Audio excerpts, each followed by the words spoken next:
Chapter 14. Man that is born of a woman is of few days, and full of trouble. He cometh forth like a flower, and is cut down. He fleeth also as a shadow, and continueth not. And dost thou open thine eyes upon such an one, and bringest me into judgment with thee? Who can bring a clean thing out of an unclean? Not one. Seeing his days are determined, the number of his months are with thee, thou hast appointed his bounds that he cannot pass. Turn from him, that he may rest till he shall accomplish, as an hireling, his day. For there is hope of a tree, if it be cut down, that it will sprout again, and that the tender branch thereof will not cease, though the root thereof wax old in the earth, and the stock thereof die in the ground. Yet through the scent of water it will bud, and bring forth boughs like a plant.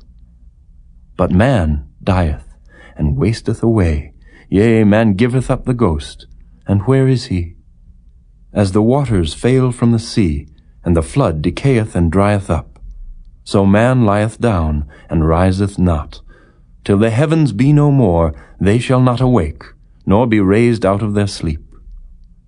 Oh, that thou wouldest hide me in the grave, that thou wouldest keep me secret, until thy wrath be past, that thou wouldest appoint me a set time, and remember me.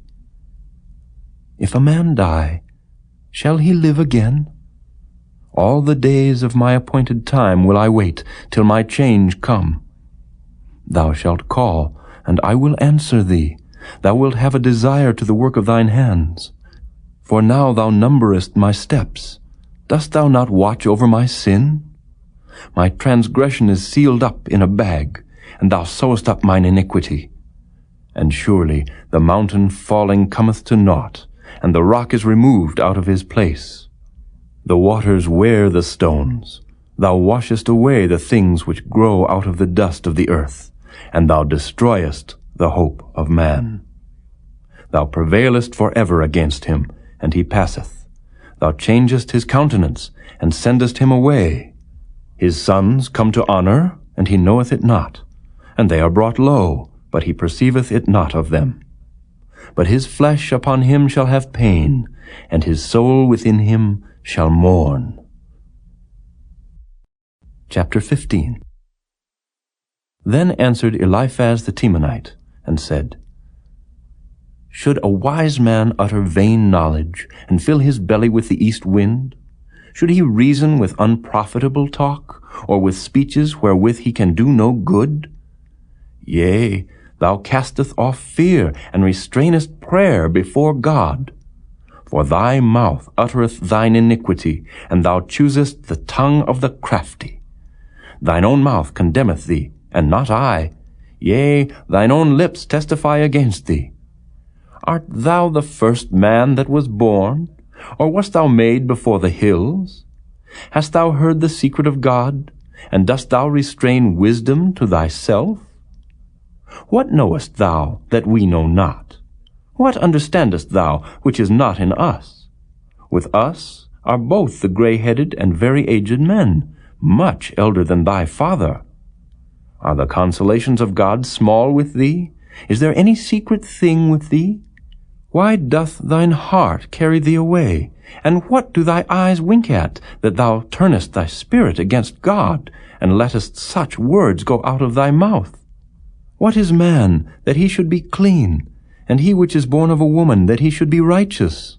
Behold, he putteth no trust in his saints. Yea, the heavens are not clean in his sight. How much more abominable and filthy is man, which drinketh iniquity like water? I will show thee, hear me, and that which I have seen I will declare, which wise men have told from their fathers, and have not hid it, unto whom alone the earth was given, and no stranger passed among them. The wicked man travaileth with pain all his days, and the number of years is hidden to the oppressor.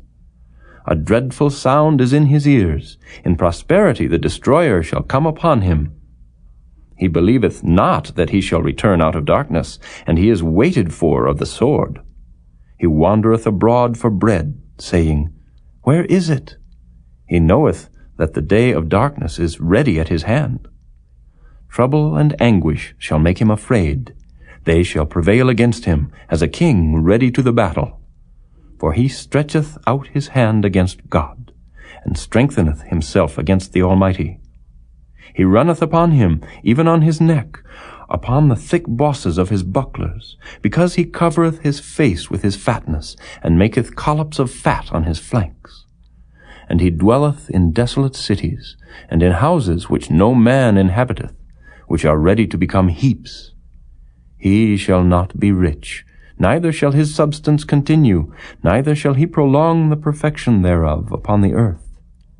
He shall not depart out of darkness, the flame shall dry up his branches, and by the breath of his mouth shall he go away.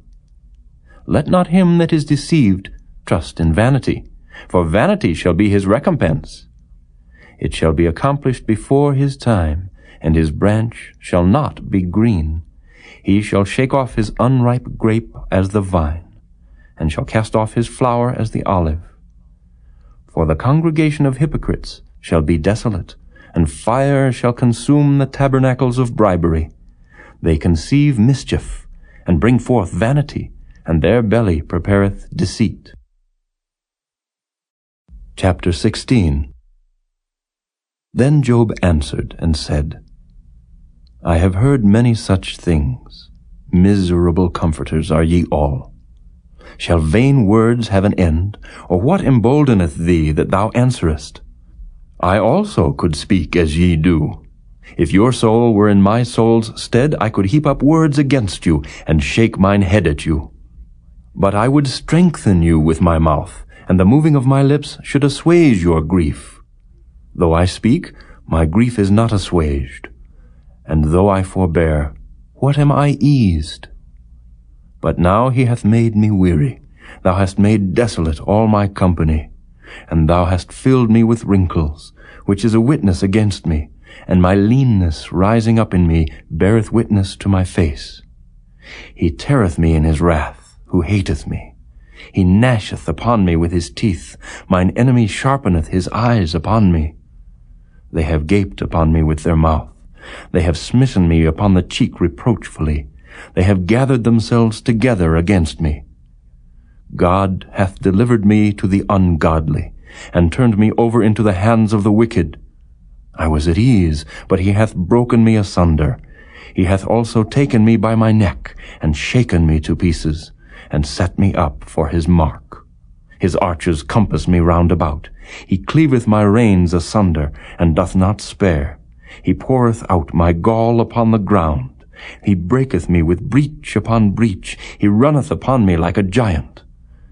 I have sewed sackcloth upon my skin, and defiled my horn in the dust. My face is foul with weeping, and on my eyelids is the shadow of death. Not for any injustice in mine hands, also my prayer is pure. O earth, cover not thou my blood, and let my cry have no place.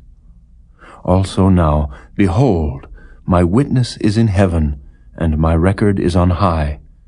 My friends scorn me, but mine eye poureth out tears unto God. Oh, that one might plead for a man with God, as a man pleadeth for his neighbor. When a few years are come, then I shall go the way whence I shall not return.